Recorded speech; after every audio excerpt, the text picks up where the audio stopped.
le fond, mais sur la forme.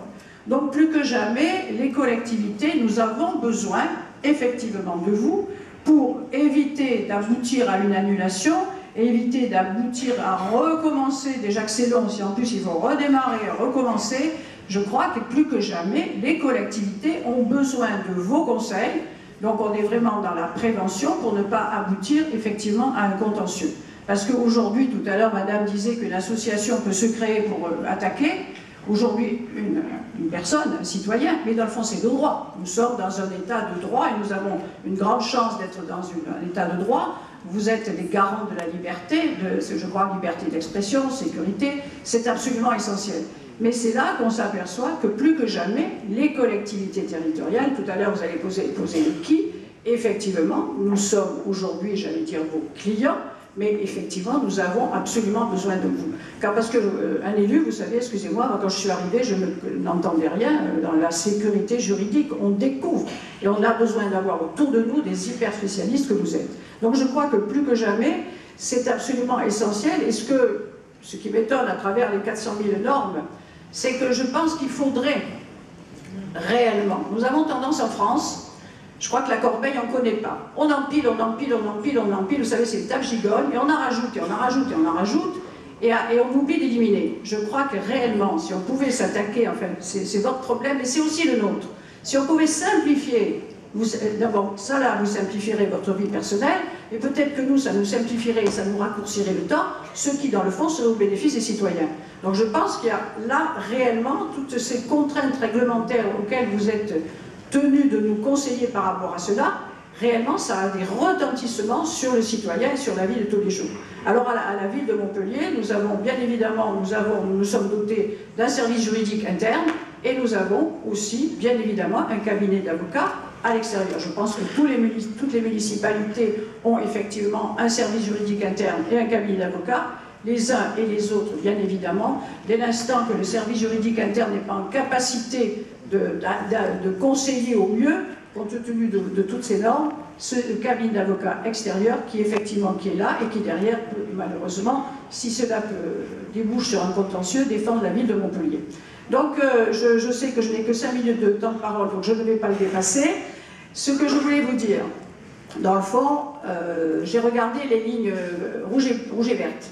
Donc l'année prochaine, donc vous êtes dans le pourquoi, dans le pour qui, dans le comment. Je vais vous poser la 4e question, c'est où? Donc où? C'est Montpellier en octobre 2014. Et donc j'espère qu'à ce moment-là, la ligne verte aura un petit peu progressé, parce que tout à l'heure j'écoutais effectivement l'orateur, je suis tout à fait d'accord avec lui. Les valeurs. Effectivement, aujourd'hui, l'humanité, vous savez, vu ma profession, je dis toujours, mettez-moi de l'humain dans l'urbain. C'est très très important. Et tout à l'heure, madame, vous parliez de la presse. J'aimerais réellement, moi j'ai une éthique, je prête le serment d'Hippocrate, j'aimerais beaucoup que la presse ait une éthique.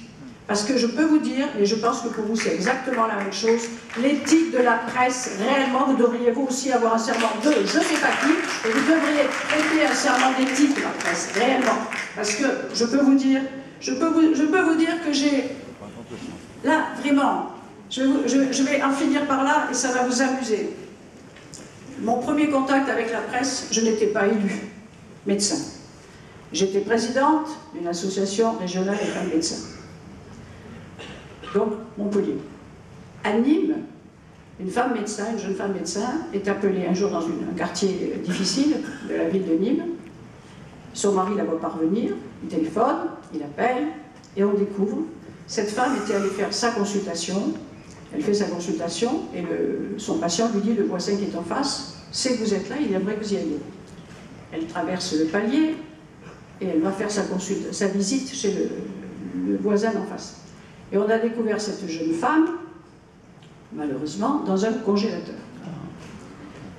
Donc évidemment, on m'interpelle, puisque j'étais la présidente de l'association des femmes médecins au niveau de la région. Le lendemain, dans la presse, partout, il y avait écrit que ma sœur avait été retrouvée dans un congélateur.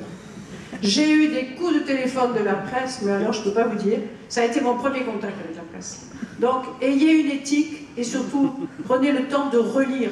Prenez le temps de relire, de contrôler vos informations. Parce que parfois, on me dit « Ah, madame le maire, on n'a pas vérifié l'information. » Vérifiez. Je crois que c'est l'éthique, c'est votre éthique, c'est notre éthique. Et je crois que réellement, à ce moment-là, la ligne verte ira plus vite.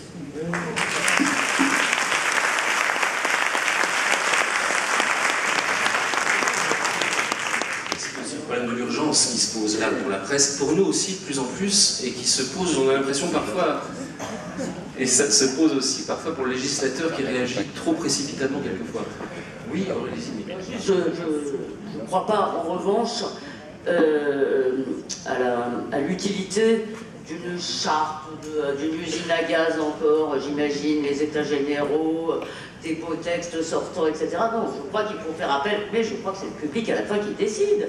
C'est le public, d'abord, c'est le public qui décide quels journaux il achète, ce qu'il regarde ou ce qu'il regarde pas, et l'éthique. Non, mais ce que je veux dire, c'est que l'éthique n'est pas une question, à mon avis, pour les journalistes. Excusez-moi, je vous avais parlé d'une charte, je ne crois pas. Je ne crois pas à un serment, je crois que ça repose sur des individus. Voilà. Nous avons un serment, un code de déontologie, un ordre, une discipline, et nous sommes des femmes et des hommes libres.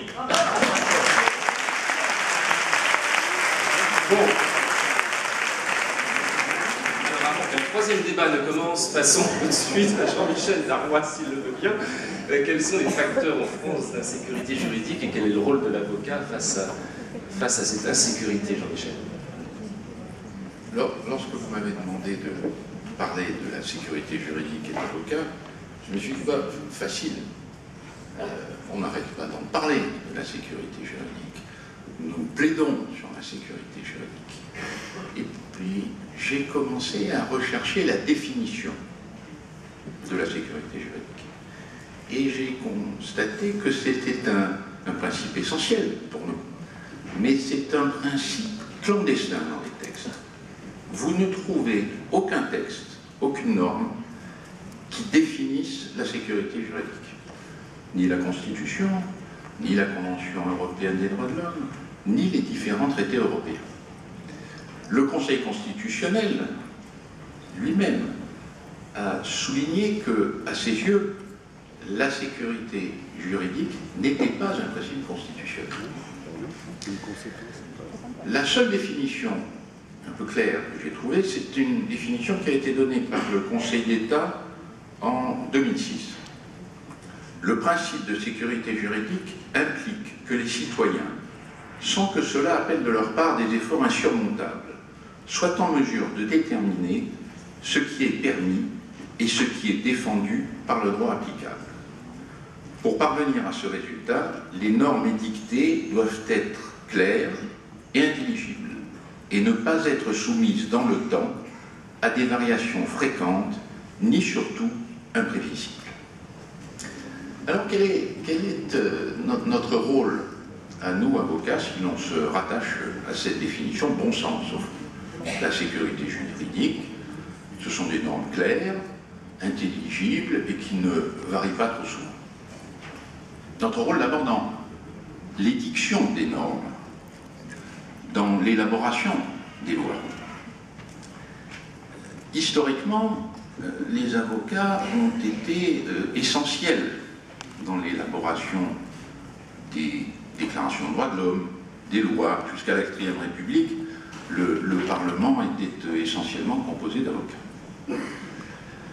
Depuis la guerre, alors est-ce que c'est les effets des courbes que nous avons vues tout à l'heure, la part des avocats est de moins en moins importante. Il y a de nombreux avocats au Sénat, de nombreux avocats à l'Assemblée nationale. Nous avons même eu 2 présidents de la République, avocats.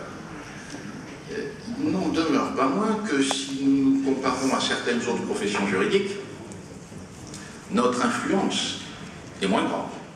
Au point d'ailleurs que le législateur a envisagé, faisant fi du principe d'égalité, le législateur vient d'envisager d'interdire aux avocats d'être parlementaires, ou aux parlementaires d'être avocats. Le Conseil constitutionnel probablement s'en censurera cette idée bizarre. Mais, évidemment, en France, si on compare avec ce qui se passe à l'étranger, deux phénomènes. D'une part, l'administration se méfie des avocats. Aux États-Unis, lorsque l'administration, le gouvernement américain décide de développer leur présence dans un État, dans un continent, il se fait accompagner d'avocats. Le plan Marshall, en Europe, a permis l'installation de grands cabinets américains qui accompagnaient les fonctionnaires américains.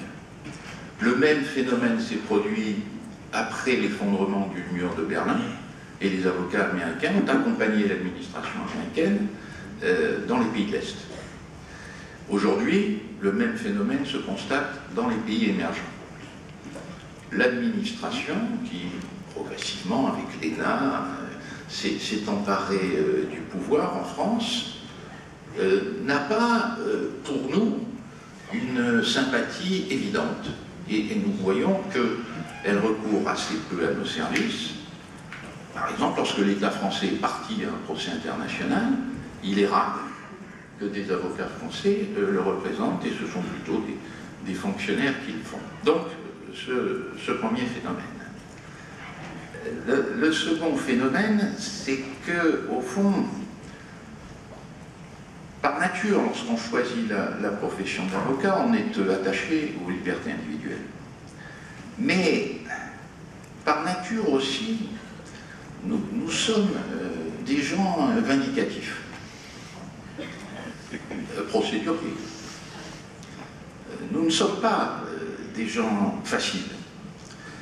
Et nous avons souvent du mal à exprimer une position commune. On le voit. Les barreaux ne sont pas toujours d'accord entre eux, Paris n'est pas d'accord avec la province, le Conseil de l'ordre de Paris n'est pas nécessairement d'accord, Monsieur le Président, avec le CND. Tout ceci ne contribue pas à assurer l'écoute de notre voix auprès des politiques. Et donc, que nous reste-t-il? Bien, il nous reste d'abord à être unis, car lorsque nous sommes unis, on l'a vu en 2001, on le verra encore aujourd'hui, nous sommes forts et nous sommes entendus. Lorsque nous sommes désunis, nous faisons du bruit, mais nous ne sommes pas écoutés et nous sommes faibles.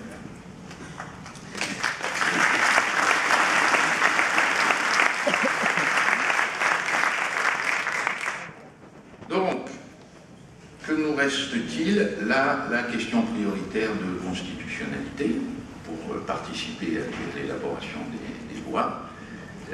Et le président du Conseil constitutionnel a souligné combien il était épaté par la qualité de nos écritures et la qualité des plaidoiries qui interviennent devant le Conseil constitutionnel et qui ne sont pas réservées aux avocats au Conseil. Ensuite, et ça c'est plus simple, quel est le rôle de l'avocat dans le Conseil? Dans les contrats. Les contrats sont des lois entre les parties, ce sont donc aussi des normes qui doivent être claires, intelligibles, définir bien les droits et les obligations des parties. Le contrat est le résultat souvent d'une négociation dans laquelle, vous l'avez rappelé, Madame le maire, les avocats, qui ne sont pas que des gens de contentieux, peuvent être extrêmement utiles, et nous ne devons pas reculer devant la négociation. Nous ne devons pas nous dire qu'au fond, c'est en déléguant au juge le pouvoir de trancher les conflits que nous accomplissons totalement notre mission. Il faut savoir prendre la responsabilité de conduire nos clients à un accord. Et là, notre mission, en effet, c'est d'assurer la sécurité juridique du contrat, que celui-ci soit homologué par un juge dans le cadre d'une procédure participative, ou que ce ne soit pas homologué par un juge et soit uniquement une convention.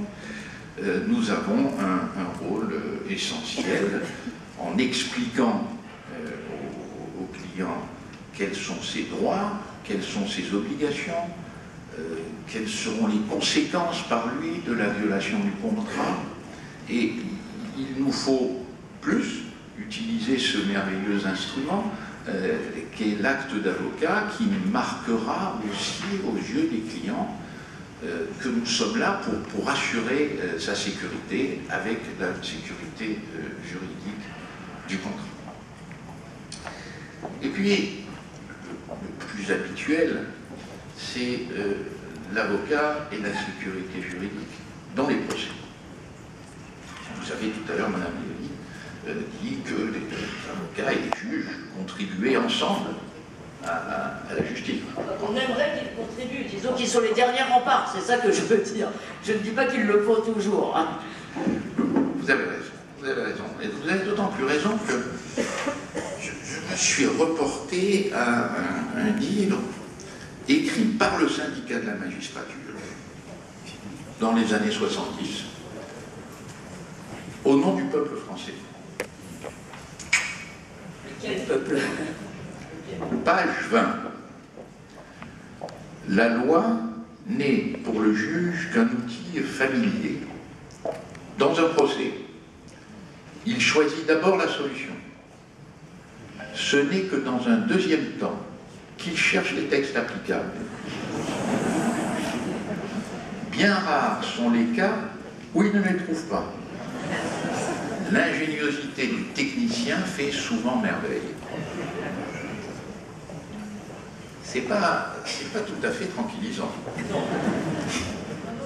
Bon, ils ne sont pas tous comme ça. Néanmoins, nous avons souvent le sentiment que les magistrats, au fond, ne souhaitent pas que nous collaborions, comme le font nos confrères dans d'autres pays, à l'œuvre de justice.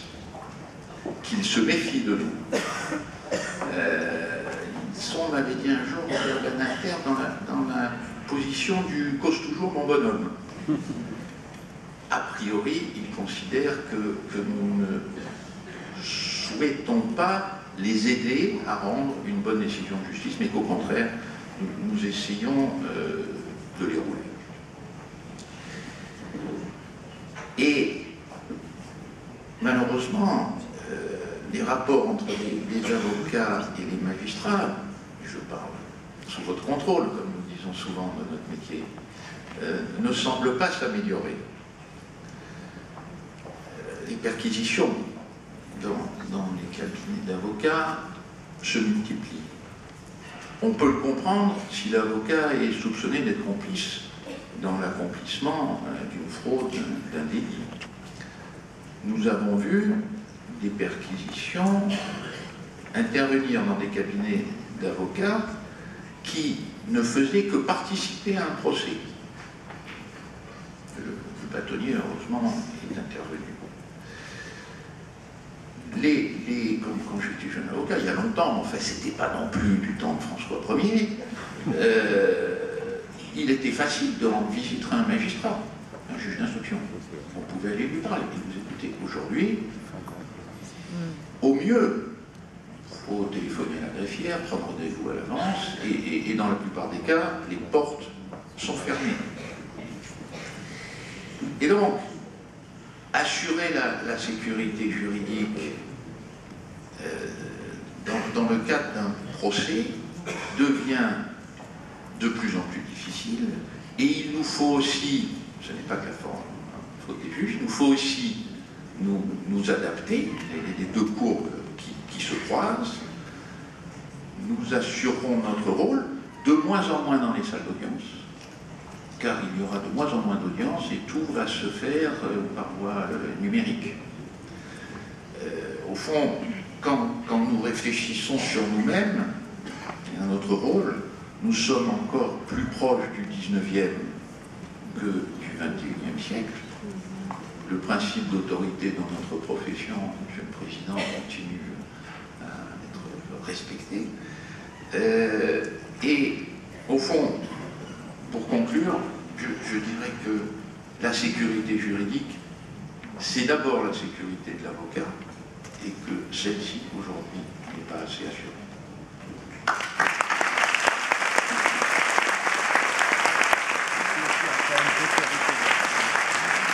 Merci beaucoup. Il nous reste, je crois, 5 minutes, Michel. Il va falloir faire une grande concision, peut-être 6 ou 7 si Lorraine de Vieux-de-Vabre nous permet d'empiéter. Non, on me dit non, alors c'est 5. Je suis confus. C'est la liberté. Mais il faut commencer. Je ne vais pas accorder à la salle 5 minutes de silence. Ah non, non. 5 minutes pour l'Europe. Écoutez, 5 minutes pour parler de l'Europe. D'abord, pour saluer dans la salle la présence de confrères européens qui sont venus à cette Assemblée Générale. Je pense notamment au chef de la délégation allemande près du Conseil des barreaux européens et le chef de la délégation des Pays-Bas. Je trouve que c'est important que ces confrères soient salués car il faut...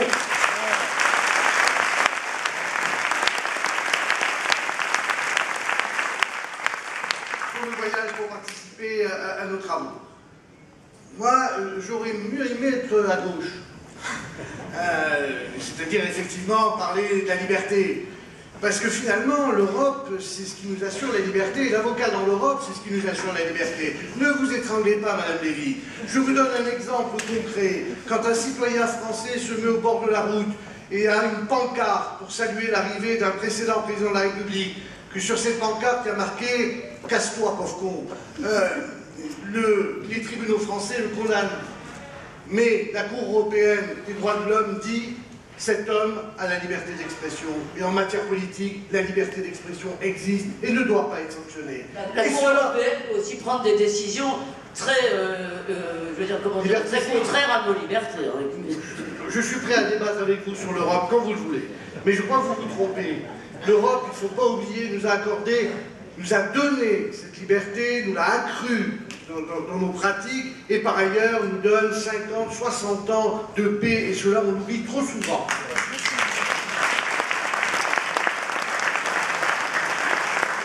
En revanche, est-ce que l'Europe nous donne la sécurité?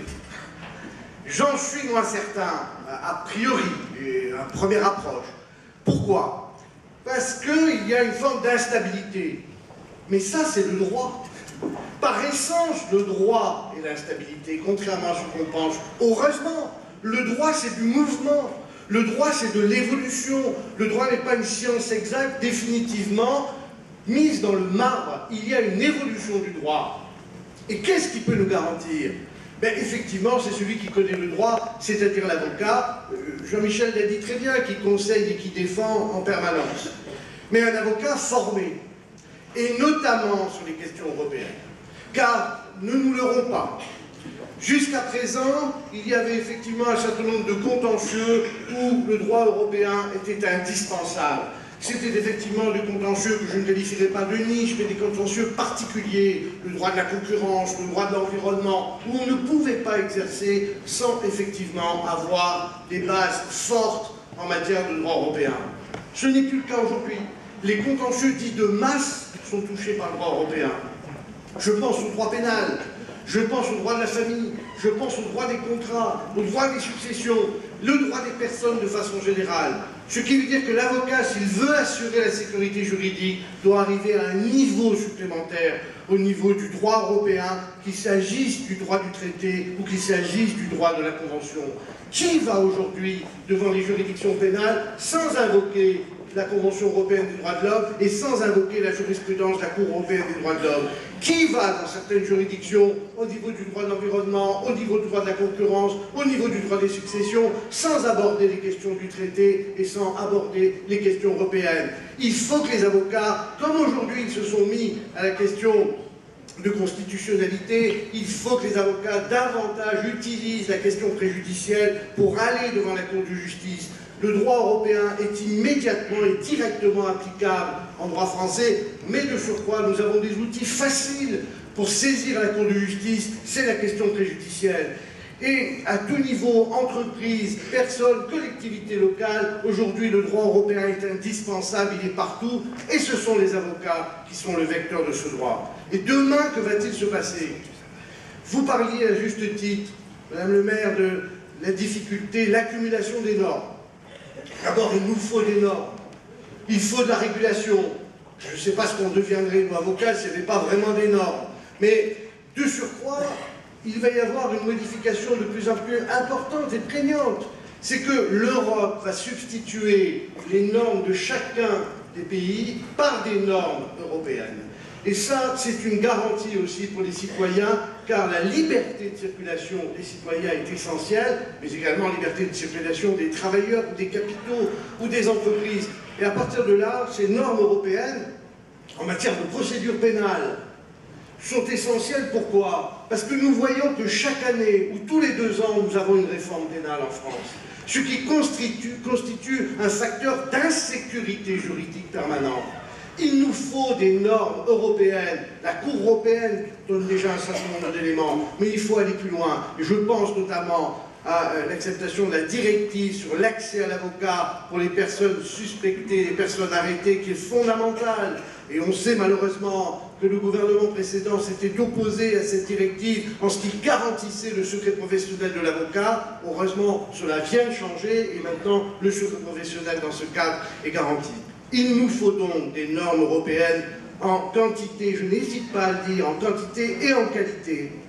Et là, l'avocat pourra véritablement exercer sa fonction dans une économie des valeurs, comme le rappelait le précédent orateur, une économie des singularités. Voilà, j'espère ne pas avoir trop dépassé. Pour la prochaine Assemblée Générale, je suggère que nous reprenions 3 nouvelles questions. Qui suis-je? D'où je viens? Où je vais? Je vous propose la réponse tout de suite. Je suis avocat, je viens de mon cabinet et j'y retourne.